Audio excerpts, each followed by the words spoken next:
Hello আসসালামু আলাইকুম viewers, welcome back to my channel. আশা করছি সকলেই ভালো আছেন। সো আমরা আজকের ক্লাসটি একটু ভিন্নভাবে সাজিয়েছি, অর্থাৎ অন্যদিন আমরা সাধারণত একটি ক্লাসের বা একটি এডিটোরিয়ালের যে পুরো অংশ অথবা অধিকাংশ অংশ আমরা কী করি, অনুবাদ করি। কিন্তু আজকের যে অংশটুকু আমরা নিয়েছি, খেয়াল করুন, বাংলাদেশ থেকে শুরু করে এই ডেকেডস পর্যন্ত এই অংশটুকু দ্য ডেইলি স্টার পত্রিকা থেকে একটা এডিটোরিয়ালের যে প্রথম পার্ট, ইন্ট্রোডাকশন পার্ট, হেডলাইনের পরের অংশ, সেই অংশটুকু নেওয়া হয়েছে। আজকে আমরা শুধু এই অংশটুকু অনুবাদ করব। আর আজকে আমরা কম নিয়েছি, তার কারণ হচ্ছে যে আমরা একেবারেই ভেঙে ভেঙে ব্যাখ্যা সহকারে, বিশ্লেষণ সহকারে পার্টস অফ স্পিচের যে ব্যাখ্যা রয়েছে সেই সব কিছু ভেঙে ভেঙে অনুবাদ করব।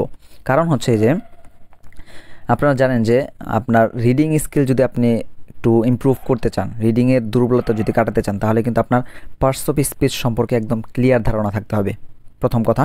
দ্বিতীয় কথা হচ্ছে যে যারা চাকরি পরীক্ষার্থী রয়েছেন বা অন্যান্য কম্পিটিটিভ এক্সামিন রয়েছেন, তারাও কিন্তু জানেন যে এই পার্টস অফ স্পিচের ভ্যালুটা কতটুকু। আপনাদের কিন্তু অনেক সময় প্রশ্ন আসে যে what kind of parts of speech this is, ঠিক আছে, এরকম প্রশ্ন আসে।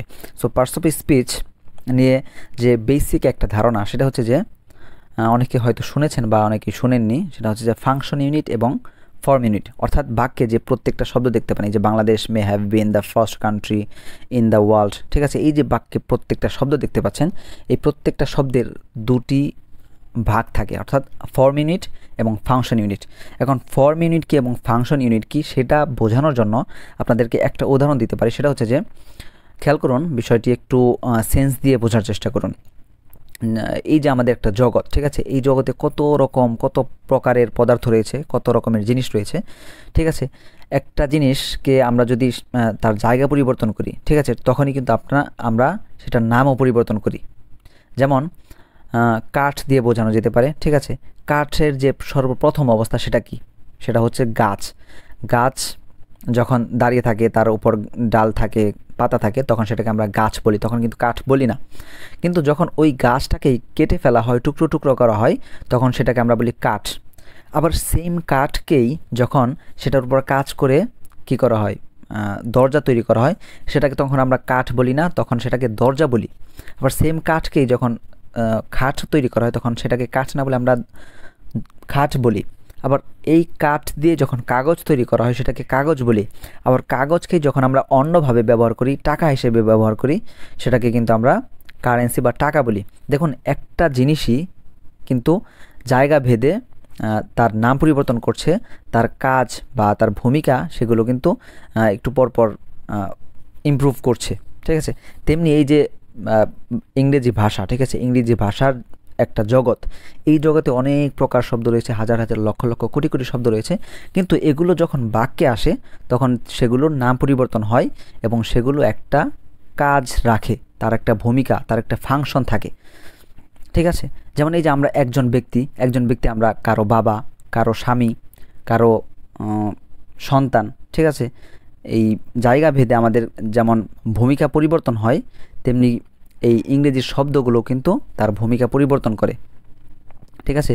যেমন আরেকটা উদাহরণ দেওয়া যেতে পারে, ধরুন আমি এখন বেকার, ঠিক আছে, আমার কোনো কাজ নেই, কিন্তু কিছুদিন পরে যদি আমি একটা পুলিশের চাকরি পাই, তখন আমাকে কি বলা হবে? পুলিশ বলা হবে। তখন কিন্তু আমার একটা নতুন পরিচয় হলো। আমি প্রথমত মানুষ ছিলাম, যখন চাকরি ছিল না তখন মানুষ ছিলাম, যখন চাকরি পেয়েছি তখনও কিন্তু আমি মানুষই, এটা আমার কমন পরিচয়। কিন্তু যখন আমি চাকরি পেলাম, পুলিশের চাকরি পেলাম, তখন আমাকে পুলিশ বলা হচ্ছে। এই যে আমার নতুন একটা নাম হলো, আমার যে একটা কাজ, আমার যে একটা ফাংশন, এই ফাংশনগুলো কিন্তু আমাদেরকে ভালোভাবে বুঝতে হয়। ইংরেজি শব্দগুলো ঠিক একই রকম। সো এই বিষয়গুলো একটু ভালোভাবে ক্লিয়ার করার চেষ্টা করব, পার্টস অফ স্পিচ সম্পর্কে ভালোভাবে ধারণা দেওয়ার চেষ্টা করব। এই ধরনের ক্লাসগুলো আরও এক শ্রেণীর ব্যক্তিদের জন্য উপকারী হতে পারে। সেটা হচ্ছে যে যারা ইংরেজি ধরেন পারেনি না, ইংরেজি সম্পর্কে ধারণা একদমই কম, কিন্তু নতুন করে একদম রিডিং পড়ে আপনি আপনার ইংলিশটাকে একটু ইমপ্রুভ করতে চাচ্ছেন, তাদের জন্য উপকারী হতে পারে। সো যাই হোক, আজকের যে বাক্যটি, সেই বাক্যের আমাদের সাবজেক্ট হচ্ছে বাংলাদেশ শব্দটি, ঠিক আছে। এখানে বাংলাদেশ শব্দটি কী বলুন তো? 1 মিনিটে উত্তর দেওয়ার চেষ্টা করুন। বাংলাদেশ মানে এর পার্টস অফ স্পিচ কী, ফর্ম ইউনিট কী এবং ফাংশন ইউনিট কী, ঠিক আছে। সো যাই হোক, যারা উত্তর দিতে পেরেছেন মনে মনে বা কমেন্টে, তারা মিলিয়ে নিন। বাংলাদেশ শব্দটি এখানে একটা প্রপার নাউন, ঠিক আছে। বাংলাদেশ শব্দটি প্রপার নাউন হিসেবে ব্যবহৃত হয়েছে, ফর্ম ইউনিট, এবং ফাংশন ইউনিটে এই বাংলাদেশ শব্দটি সাবজেক্ট হিসেবে ব্যবহৃত হয়েছে, মানে সাবজেক্ট বাক্যে যে কাজ করে তাকে কি বলা হয়, সাবজেক্ট বলা হয়। তাহলে এই বাংলাদেশ শব্দটি ফর্ম ইউনিটে নাউন, ফাংশন ইউনিটে সাবজেক্ট। এখন সাবজেক্ট যদি থাকে, সাবজেক্ট কি করবে, অবশ্যই একটা ভার্ব নেবে, ঠিক আছে। ভার্বটাই কী হয়, আমাদের কিন্তু প্রেডিকেট বলা হয়, ঠিক আছে। এখন সাবজেক্ট প্রেডিকেট সম্পর্কে হয়তো অনেকে জানেন, আবার অনেকে জানেন না। সেটা হচ্ছে যে বাংলায় আপনারা গ্রামার হয়তো পড়েছেন যে উদ্দেশ্য বিধেয়, উদ্দেশ্য বিধেয় থাকে। সাবজেক্ট হচ্ছে উদ্দেশ্য, এবং ভার্ব বা ভার্ব পরবর্তী যে অংশ ভার্ব ফ্রেজ, ঠিক আছে, বা অবজেক্ট আরও যে অংশটুকু থাকে সবগুলোকে কী বলা হয়, বিধেয় বা এই প্রেডিকেট বলা হয়। মানে ধরুন সাবজেক্ট কি, উদ্দেশ্য, মানে আপনি একটা বাক্য বললেন, সেই বাক্যে উদ্দেশ্য কি, কাকে নিয়ে বলছেন সেটা হচ্ছে উদ্দেশ্য, এবং ওই যে যাকে নিয়ে বলছেন তার সম্পর্কে আপনি কি বললেন সেটা হচ্ছে বিধেয় বা প্রেডিকেট। যেমন আপনি একটা বাক্য যদি বলেন যে আমার ভাই রাকিব, আমার ভাই রাকিব কি, কথা কিন্তু শেষ হয়নি। এই যে আমার ভাই রাকিব, এই অংশটুকু বলে আপনি শুধু আপনার সাবজেক্টটাকে প্রকাশ করলেন, কিন্তু আপনি কিন্তু উদ্দেশ্য বললেন, বিধেয়টা কিন্তু আসেনি, প্রেডিকেটটা কিন্তু এখনও আসেনি। আবার যদি বলেন যে খাওয়া দাওয়া করে না, এখন খাওয়া দাওয়া করে না, আপনি বিধেয়টা বললেন কিন্তু সাবজেক্টটা বললেন না, উদ্দেশ্য কি, এই যে খাওয়া দাওয়া করে না, কে করে না, এটা কিন্তু আপনি স্পষ্ট করেননি। এই কারণেই একটা বাক্যে সাবজেক্ট এবং তার প্রেডিকেট, ঠিক আছে, মানে উদ্দেশ্য বিধেয়, এই দুটো অবশ্যই থাকতে হবে। এই দুটো না থাকলে সেটা সেন্টেন্স না, সেন্টেন্সের পূর্ণতা পাবে না, অর্থেরও পূর্ণতা পাবে না। এখানে এই বাংলাদেশ শব্দটুকু আমাদের সাবজেক্ট, এবং এই মে থেকে শুরু করে একেবারে এই যে দেখুন, খেয়াল করুন, এই 2002 পর্যন্ত কিন্তু আমাদের প্রেডিকেট পার্ট, মানে বিধেয়। বাংলাদেশ, আপনি যদি বলুন বাংলাদেশ, বাংলাদেশ কি, হা করে সবাই তাকিয়ে থাকবে। তখন এই অংশটুকু আপনি যদি বলেন তখন কিন্তু সেটার কনফিউশন দূর হয়ে যায়, তখন এই পুরো বাক্যের অর্থটা সম্পূর্ণ হয়, বাংলাদেশ কেন বললেন তার উদ্দেশ্যটাও সম্পূর্ণ হয়, ঠিক আছে, বিধেয় আসে। সো যাই হোক, একটু বিস্তারিত বললাম। বাংলাদেশ আমাদের সাবজেক্ট, ভার্ব হচ্ছে সাবজেক্টের ভার্ব নেবে, ভার্ব কি, মে হ্যাভ বিন, মে হ্যাভ বিন। এখানে খেয়াল করুন এই যে বি ভার্বটি, আগে খেয়াল করুন বি, এই যে বিনটা এসেছে, এই বিনটা বি ভার্ব থেকে এসেছে, ঠিক আছে। বি ভার্বের যে ফর্ম রয়েছে অ্যাম, ইজ, আর, ওয়াজ, ওয়্যার, ঠিক আছে, এগুলো বেস ফর্ম। আর এই যে বিনটা, এটা হচ্ছে পাস্ট পার্টিসিপাল ফর্ম, ঠিক আছে। সো এখানে এই বি ভার্বের পাস্ট পার্টিসিপাল ফর্ম ব্যবহার করা হয়েছে, সাথে এই যে মে হ্যাভ ব্যবহার করা হয়েছে। মে বাদে যদি আগে ধরেন যে হ্যাভ বিন, তাহলে কি হয়, এখানে প্রেজেন্ট পারফেক্ট টেন্স হয়। Present perfect tense, present perfect টেন্সের স্ট্রাকচার আপনারা অবশ্যই যে হ্যাভ, হ্যাজ ভার্বের পাস্ট পার্টিসিপাল ফর্ম। এখন তার পূর্বে আবার দেখুন এই যে মে শব্দটি যুক্ত করা হয়েছে। মে শব্দটি যুক্ত করার কারণ হচ্ছে যে এই যে have been, Bangladesh have been, Bangladesh হয়েছে। এখন এই যে কথাটুকু বলা হলো যে বাংলাদেশ হয়েছে, এটার মধ্যে একটা পসিবিলিটি বা সম্ভাবনা যুক্ত করার জন্য কী করা হয়েছে, মাঝখানে একটা মডেল অক্সিলারি ভার্ব যুক্ত করেছে, মে হ্যাভ বিন। মানে আপনি প্রেজেন্ট পারফেক্ট টেন্সের মাঝে কি করতে পারেন, যে ভার্ব ফ্রেজ, সেই ভার্ব ফ্রেজের শুরুতে মে, মাইট, কুড, ঠিক আছে, এগুলো কিন্তু যুক্ত করতে পারেন পসিবিলিটি বা অন্য কোনো নির্দিষ্ট অর্থ দেওয়ার জন্য। তাহলে কি হলো যে বাংলাদেশ মে হ্যাভ বিন, বাংলাদেশ হয়তো বা হয়েছে, বাংলাদেশ হয়তো বা হয়েছে। এখন বাংলাদেশ হয়তো বা হয়েছে আক্ষরিক অর্থ যদিও এরকম আসছে, কিন্তু মূলত যে ভাব অনুবাদ সেটা হবে যে বাংলাদেশ হয়তো হয়, ঠিক আছে, বাংলাদেশ হয়তো হয়। কিন্তু কথা হচ্ছে যে বাংলাদেশ হয়তো হয়, ভাব অনুবাদ এরকম, কিন্তু তারা এই প্রেজেন্ট পারফেক্ট টেন্স কেন লিখলো? প্রেজেন্ট পারফেক্ট টেন্সের অর্থ তো হয় যে হয়েছে, মানে অতীতের একটা অর্থ থাকে। তার কারণ হচ্ছে এইভাবে তারা লেখার কারণ হচ্ছে যে বাংলাদেশ যে হয়েছে, যে কি হয়েছে দেখুন, এই যে দ্য ফার্স্ট কান্ট্রি, সর্বপ্রথম দেশ। এই যে বাংলাদেশ সর্বপ্রথম দেশ, মানে কোন ক্ষেত্রে হয়েছে সেটা পরে বলছি, যে প্রথম দেশ হয়েছে, এই যে কনসেপ্টটা, মানে বাংলাদেশ প্রথম হয়েছে, এটা অতীতে হয়েছে এবং এখনও বাংলাদেশ প্রথম রয়েছে। আর আপনারা জানেন যে প্রেজেন্ট পারফেক্ট টেন্সের যে সিচুয়েশন, সেটা হচ্ছে যে কোনো কাজ অতীতে শুরু হয়েছে, এখনও চলছে, ঠিক আছে, বা তার ফলাফল বিদ্যমান রয়েছে, বা তার যে প্রাসঙ্গিকতা সেটা বর্তমানের সাথে সম্পর্কিত, এরকম সিচুয়েশনে কিন্তু প্রেজেন্ট পারফেক্ট টেন্স ব্যবহার করা হয়।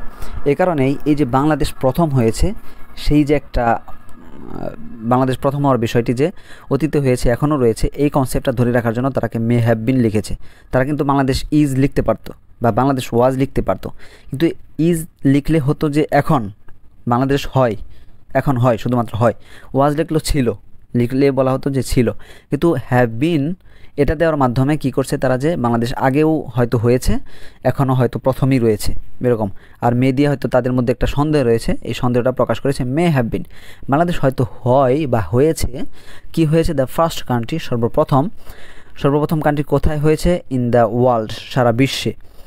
এই যে বাংলাদেশ সর্বপ্রথম হলো সারা বিশ্বে, কিসের ক্ষেত্রে প্রথম হলো, দেখুন এই যে টু ব্যান, নিষিদ্ধ করতে, কি নিষিদ্ধ করতে, দ্য প্রোডাকশন, উৎপাদন, মার্কেটিং, বেচাকিনা বা বিপণন, অ্যান্ড ইউজ, ব্যবহার।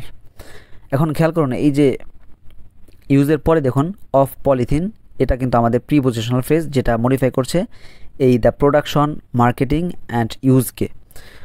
খেয়াল করুন এই যে প্রোডাকশন, উৎপাদন, মার্কেটিং, বিপণন অ্যান্ড ইউজ, ব্যবহার। এখন প্রশ্ন হতে পারে যে উৎপাদন, বেচাকেনা বা বিপণন বা ব্যবহার, কিসের মার্কেটিং, কিসের প্রোডাকশন, এই তিনটি শব্দকে একত্রে মডিফাই করছে অফ প্রিপোজিশনাল ফ্রেজ দিয়ে অফ পলিথিন। একত্রে বলা হবে যে পলিথিনের ব্যবহার, বিপণন, বেচাকেনা ব্যান করার ক্ষেত্রে বা নিষিদ্ধ করার ক্ষেত্রে কী হয়েছে, Bangladesh may have been the first, Bangladesh প্রথম হয়েছে, first country in the world, সারা বিশ্বে। আর পরের যে অংশটুকু খেয়াল করুন, অন মার্চ, ঠিক আছে, এটা এই যে ব্যান করেছে, কোন দিন ব্যান করেছে সেটা বলা হচ্ছে যে অন মার্চ 1, মার্চের 1 তারিখে 2002 সালের। এখন পার্টস অফ স্পিচগুলো আমরা দেখি, যদি বাংলাদেশ বলেছিলাম সাবজেক্ট মে হ্যাভ বিন, এটা হচ্ছে ভার্ব ফ্রেজ, ঠিক আছে। তারপর দ্য ফার্স্ট কান্ট্রি, এই অংশটি হচ্ছে আমাদের ফর্মিনিটি, হচ্ছে এই নাউন ফ্রেজ, ঠিক আছে, ফর্মিনিটি নাউন ফ্রেজ, কিন্তু এটা কমপ্লিমেন্ট হিসেবে কাজ করছে।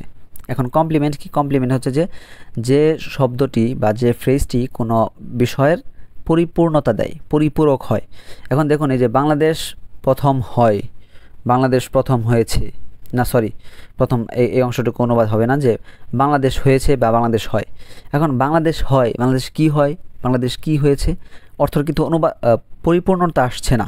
তখন কি হলো, যে দ্য ফার্স্ট কান্ট্রি, এই অংশটি যুক্ত করার মাধ্যমে কিন্তু কি হলো, যে একটা পরিপূর্ণতা আসলো, যে বাংলাদেশ প্রথম হয় বা বাংলাদেশ প্রথম দেশ হয়েছে, পরিপূর্ণতা আসলো। তাহলে এটা ফর্মিনিটি আমাদের নাউন ফ্রেজ, কিন্তু ফাংশন হলো যে এটা সাবজেক্ট কমপ্লিমেন্ট, সাবজেক্টের পরিপূর্ণতা দিয়েছে, সাবজেক্টের অর্থের মধ্যে পরিপূর্ণতা এনে দিয়েছে। এখন অনেকেই কিন্তু এরকম একটা সন্দেহ করতে পারেন যে আমরা জানি যে ভার্বের পরে সাধারণত কি হয়, অবজেক্ট হয়, কিন্তু এখানে কন্ডিশন আছে একটা, সেটা হচ্ছে যে বেসিক যে স্ট্রাকচার, এই স্ট্রাকচারগুলোর 3 প্রকার স্ট্রাকচার। একটা হচ্ছে যে subject plus transitive verb plus object. আরেকটা স্ট্রাকচার হচ্ছে সাবজেক্ট প্লাস ইনট্রানজিটিভ ভার্ব, যেখানে অবজেক্ট হবে না। আরেকটা হচ্ছে subject plus linking verb plus complement, ঠিক আছে। সো এখানে কি হয়েছে, আমাদের subject Bangladesh may have been, এটা হচ্ছে আমাদের লিঙ্কিং ভার্বের কাজ করছে, ঠিক আছে। আর লিঙ্কিং ভার্বের পরে যেটা বললাম, লিঙ্কিং ভার্বের পরে আসে কমপ্লিমেন্ট, সাবজেক্ট কমপ্লিমেন্ট। এই হিসেবে দ্য ফার্স্ট কান্ট্রি অংশটি আমাদের সাবজেক্ট কমপ্লিমেন্ট। এখন পরের অংশ হচ্ছে ইন দ্য ওয়ার্ল্ড, সারা বিশ্বে। এখন এই প্রিপোজিশনাল ফ্রেজটা কিন্তু এই কান্ট্রিকে মডিফাই করছে। কিভাবে, যে প্রথম দেশ কোথাকার প্রথম দেশ, কোথায় প্রথম দেশ, ইন দ্য ওয়ার্ল্ড, সারা বিশ্বে। এখন আপনারা জানেন যে প্রত্যেকটা শব্দের কিন্তু আলাদা আলাদা মডিফায়ার থাকে, মানে কোন কোন শব্দকে মডিফাই করতে পারবে তার কিন্তু আলাদা একটা লিস্ট আছে। যেমন নাউনকে মডিফাই করতে পারে হচ্ছে যে prepositional phrase, infinitive phrase, appositive phrase, relative clause, adjective phrase, compound adjective, noun phrase, ঠিক আছে। এই কয়েকটি রয়েছে, 10-12টি, ঠিক আছে। এই যে নির্দিষ্ট কিছু বিষয়, এই বিষয়গুলো কী করতে পারে, নাউনকে মডিফাই করতে পারে।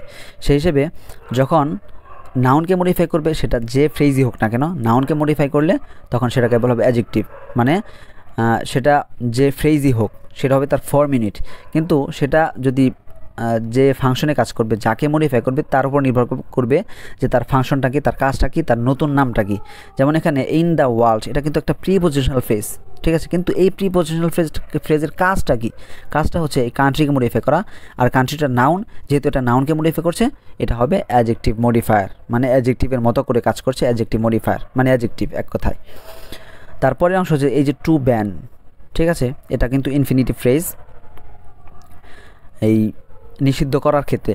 এখন এই টু ব্যান এটাও কিন্তু এই কান্ট্রিকে মডিফাই করছে যে বাংলাদেশ বিশ্বের সর্বপ্রথম দেশ হয়েছে কিসের ক্ষেত্রে প্রথম দেশ, সেটা কিন্তু মডিফাই করছে যে টু ব্যান নিষিদ্ধ করার ক্ষেত্রে, নিষিদ্ধ করতে, নিষিদ্ধ করাই, ঠিক আছে, নিষিদ্ধ করাই প্রথম দেশ বাংলাদেশ। এই কান্ট্রি সম্পর্কে কিন্তু অতিরিক্ত তথ্য দিচ্ছে এই টু ব্যান এই অংশটুকু। তাহলে এই যে ইনফিনিটিভ ফ্রেজ এটাও কিন্তু ফর্ম ইউনিট হচ্ছে ইনফিনিটিভ ফ্রেজ, কিন্তু এই ফার্স্ট কান্ট্রি, এই যে কান্ট্রি শব্দটি নাউনকে মডিফাই করছে, এই কারণে এটাকে বলা হয় অ্যাডজেক্টিভ মডিফায়ার বা অ্যাডজেক্টিভ, কারণ এটা নাউনকে মডিফাই করছে। তাহলে এই যে পরের অংশ প্রোডাকশন, মার্কেটিং অ্যান্ড ইউজ, এটাও কিন্তু আমাদের এই দা থেকে শুরু করে পুরোটা নাউন ফ্রেজ, কিন্তু এখানে কি করছে নাউন ফ্রেজ ফর্ম ইউনিটে ফাংশন ইউনিট হচ্ছে যে এই ব্যান, এই যে নন ফিনিট ভার্ব, এই নন ফিনিট ভার্বের অবজেক্ট, ঠিক আছে, তিনটে একত্রে। আবার এই যে অফ পলিথিন এটাও কিন্তু প্রিপোজিশনাল ফ্রেজ, কিন্তু এটা যেহেতু এই প্রোডাকশন, মার্কেটিং অ্যান্ড ইউজ এই তিনটি নাউনকে মডিফাই করছে, এই কারণে এটা হচ্ছে অ্যাডজেক্টিভ মডিফায়ার বা অ্যাডজেক্টিভ, প্রিপোজিশনাল ফ্রেজ হয়েও এটা অ্যাডজেক্টিভ। আবার অন মার্চ 1, মার্চের 1 তারিখ, ঠিক আছে, এই অংশটি কিন্তু প্রিপোজিশনাল ফ্রেজ, যেটা আবার অ্যাডভার্বিয়াল ফ্রেজ হিসেবে কাজ করছে, কারণ এই যে ব্যান করেছে সেটা কোন তারিখে ব্যান করেছে। যদি আমরা ভার্বকে প্রশ্ন করি যে কখন, কোথায়, কেন, কিভাবে, কি পরিমাণ, কতটুকু, কত সংখ্যক ইত্যাদি যদি প্রশ্ন করি আমরা ভার্বকে, তাহলে কিন্তু যে অংশের মাধ্যমে উত্তর পাই সেটা কিন্তু আমাদের অ্যাডভার্ব হয় বা অ্যাডভার্বিয়াল ফ্রেজ হয়। যেহেতু ভার্বকে যদি প্রশ্ন করি কখন ব্যান করেছিল, উত্তর দিছে অন মার্চ 1, মার্চের 1 তারিখ, তাহলে এই অংশটি প্রিপোজিশনাল ফ্রেজ হওয়া সত্ত্বেও এটা অ্যাডভার্বিয়াল ফ্রেজ, কারণ এটা ভার্বকে মডিফাই করছে। আবার 2002, ঠিক আছে, 2002, এটাও কিন্তু এই যে এই মার্চ 1-এর একটা অ্যাপোজিটিভের মতো, ঠিক আছে, যে মার্চের 1 সেটা কোন সালের, নতুন একটা পরিচয় তুলে ধরলো 2002, ঠিক আছে।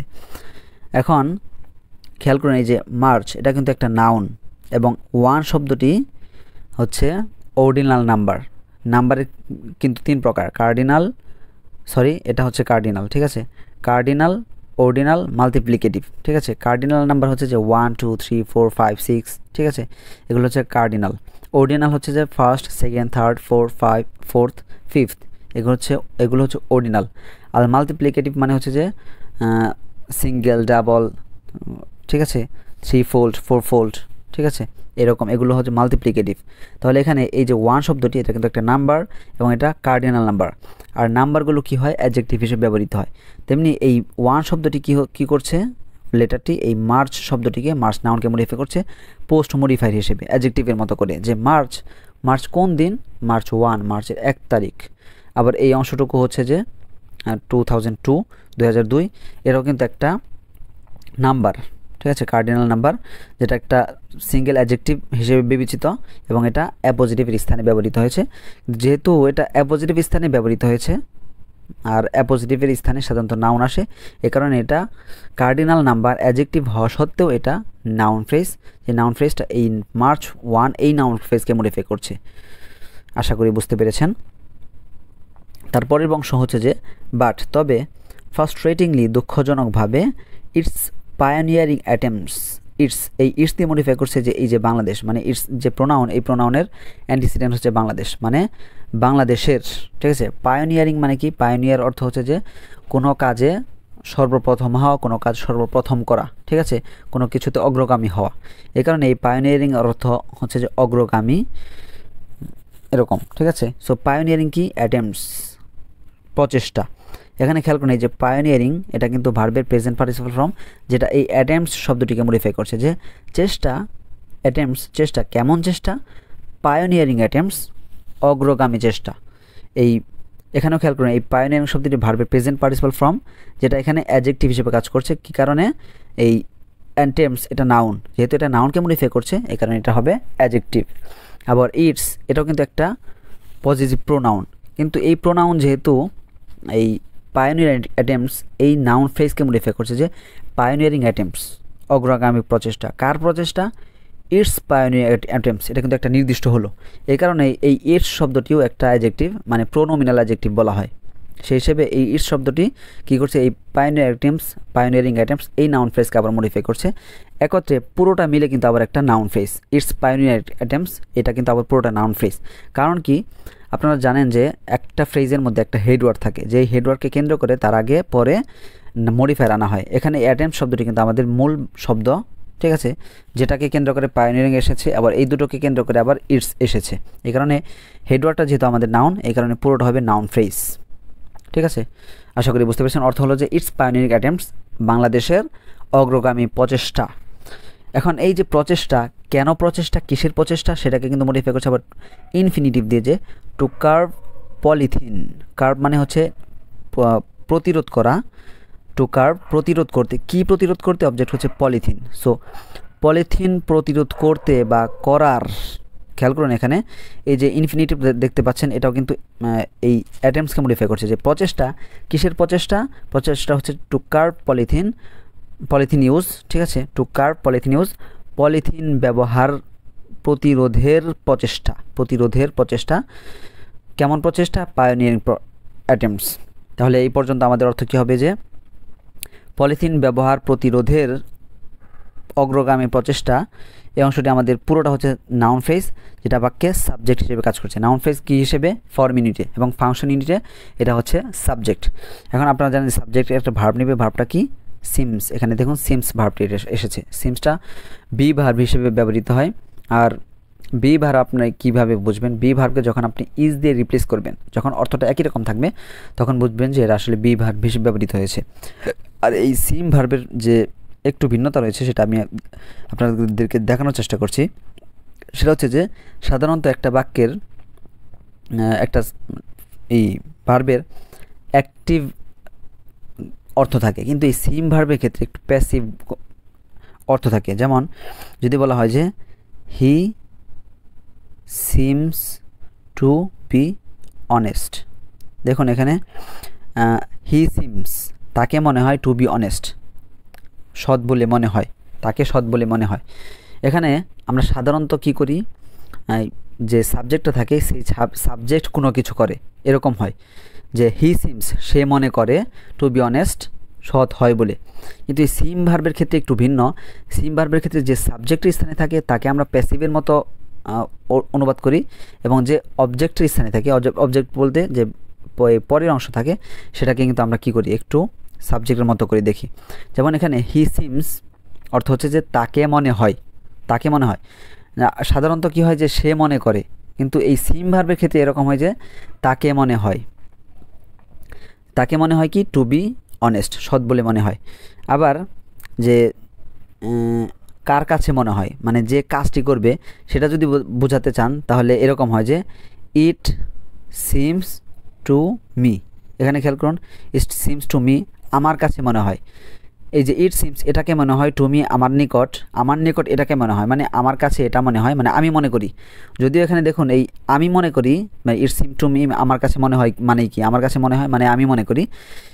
যদিও আমি মনে করি, কিন্তু এটা কিন্তু পরে এসেছে। আর যেটাকে মনে হয় সেটা কিন্তু সাবজেক্টের স্থানে এসেছে। এই সিম ভার্বের ক্ষেত্রে আপনি এই অর্থটুকু খেয়াল রাখবেন, সিমটা কিন্তু একটু সমস্যা তৈরি করে। ঠিক আছে, সো এখানেও এরকম হয়েছে যে সিমস মনে হয়, মানে কোনটাকে মনে হয়? যে পায়োনিয়ারিং অ্যাটেম্পটসকে মনে হয়। কি বলে মনে হয়? দেখুন এই যে সিমস, এটা কিন্তু ভার্ব, এবং এই ভার্বের যে সাবজেক্ট সেটা কিন্তু এই পুরোটা ইটস পায়োনিয়ারিং অ্যাটেম্পটস, এর এই অগ্রগামী প্রচেষ্টা। কিসের প্রচেষ্টা? To curb polythene use, polythene ব্যবহার প্রতিরোধের প্রচেষ্টা। সেই প্রচেষ্টা কি? এখানে সাবজেক্ট যে সিমস, সেটাকে মনে হয় কি বলে মনে হয়? টু হ্যাভ ফলেন, পড়ে গেছে বলে মনে হয়। কোথায় পড়ে গেছে? বাই দ্য ওয়ে সাইড, রাস্তার ধারে। ওয়ে সাইড মানে রাস্তার ধার। সো এখানে একটা স্ট্রাকচার ব্যবহার করা হয়েছে যে to fall by the way side, to fall by the way side মানে হচ্ছে যে যখন to fall by the way side হবে, এর মানে হচ্ছে যখন কোনো কিছুকে আপনি অবহেলা করবেন, একেবারে অবজ্ঞা করবেন, ঠিক আছে, এই ধরনের উপেক্ষা করবেন, ভুলেই যাবেন, পাত্তাই দিবেন না, এই ক্ষেত্রে to fall by the way side এই ফ্রেজটি ব্যবহার করা হয়। আর এটার আক্ষরিক অর্থ হচ্ছে রাস্তার ধারে পড়ে থাকা বা রাস্তার ধারে পড়ে যাওয়া। আক্ষরিক অর্থ, যখন রাস্তার ধারে কোনো কিছু পড়ে থাকে, সেটা কিন্তু মানুষ উপেক্ষা করে, সেটার কোনো কদর থাকে না, ভ্যালু থাকে না, ঠিক আছে, সেই যে একটা সেন্স, ঠিক আছে, সেই সেন্স থেকে এটাকে মানে মানুষ ভুলেই গেছে, এটাকে উপেক্ষা করা হচ্ছে, এরকম একটা অর্থ কিন্তু এখানে নেওয়া হয়েছে। যে সিমস, এই যে প্রচেষ্টাকে কি মনে হয়? সিমস মনে হয় কি বলে মনে হয়? টু হ্যাভ ফলেন, পড়ে গেছে বলে মনে হয়। এখন এখানে খেয়াল করুন, এটাও কিন্তু যে টু হ্যাভ ফলেন, এটাও কিন্তু একটা ইনফিনিটিভ, কিন্তু ইনফিনিটিভ 4টি ফর্ম রয়েছে। একটা হচ্ছে যে present simple, present continuous, present perfect, present perfect continuous. চারটি ফর্ম হবে হচ্ছে যে প্রেজেন্ট সিম্পল হলে টু গো, আবার present continuous to be going, present perfect to have gone, present perfect continuous হবে যে to have been going, to have been going. ইনফিনিটিভের শর্ত হচ্ছে টুর পরে সবসময় ভার্বের বেস ফর্ম হবে, এই সবগুলোর পরে কিন্তু ভার্বের বেস ফর্ম রয়েছে। কিন্তু ওই যে প্রেজেন্টের যে চারটি টেন্স রয়েছে, প্রেজেন্টের চারটি টেন্স, ঠিক আছে, ওই চারটি টেন্সের যেরকম অর্থ হয়ে থাকে, এই ইনফিনিটিভের যে চারটি স্ট্রাকচার, এই চারটি স্ট্রাকচারের অর্থ সেরকম হবে। দেখুন এখানে এই যে ইনফিনিটিভের প্রেজেন্ট পারফেক্ট টেন্সটা যে এটা ফর্মটা সেটা ব্যবহার করেছে টু হ্যাভ ফলেন, মানে মনে করা হয় যে প্রচেষ্টাকে মনে করা হয় টু হ্যাভ ফলেন, পড়ে গেছে বলে মনে করা হয়। কিন্তু যদি এরকম হতো যে সিমস টু ফল যদি হতো তাহলে পড়ে যায় বলে মনে হয়। আবার যদি হতো যে সিমস টু বি ফলিং যদি হতো তাহলে অর্থ হতো যে পড়ে যাচ্ছে বলে মনে হয়। আবার যদি এরকম হতো যে seems to have been falling তাহলে হতো যে অনেক দিন ধরে পড়ে আসছে বলে মনে হয়। ঠিক আছে, এই যে অর্থের ভিন্নতা।